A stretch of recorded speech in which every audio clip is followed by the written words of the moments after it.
এইটা হচ্ছে সেই কিউটের ডাব্বা। ড্রেসিং সেন্সটা দেখেন, ড্রেসটা কি সুন্দর। আগে ইউটিউবে দেখেছিলাম, যত সম্ভব থাইল্যান্ডে বেশি। এই বাসের ভেতর কি ভরা চাল, তো এদেরকে দেখছি অবাক হয়ে যাচ্ছে এদের।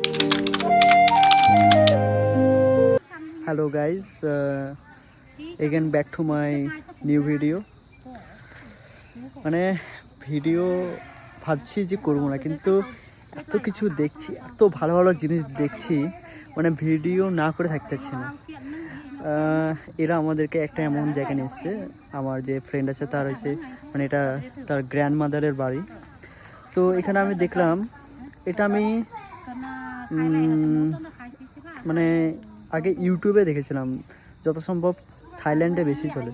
তো আজকে যা হোক, মানে সরাসরি চোখের সামনে দেখার মানে সৌভাগ্য হয়ে উঠলো। তো আপনাদেরকে দেখাচ্ছি জিনিসটা কি। এটা হচ্ছে ওকে বাস।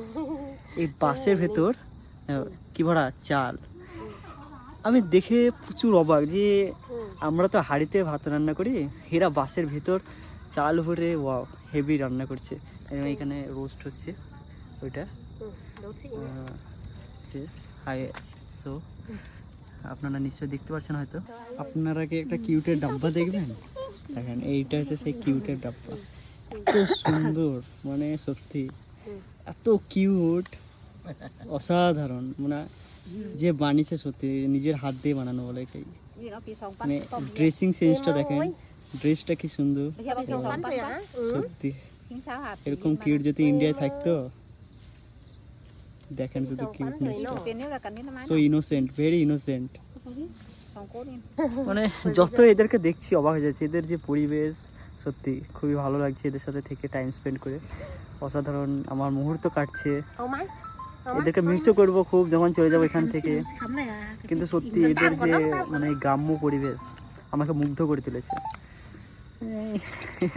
মানে এইগুলো আমি ইউটিউবে দেখেছি, কিন্তু আজকে স্বচক্ষে মানে সশরীরে দেখছি, তো প্রচণ্ড অবাক হচ্ছে, প্রচণ্ড ভীষণভাবে অবাক হচ্ছি। যাক, আমাকে সে দেখার সুযোগ করে দিয়েছে। ওকে, তো দেখা হচ্ছে নেক্সট ভিডিওতে।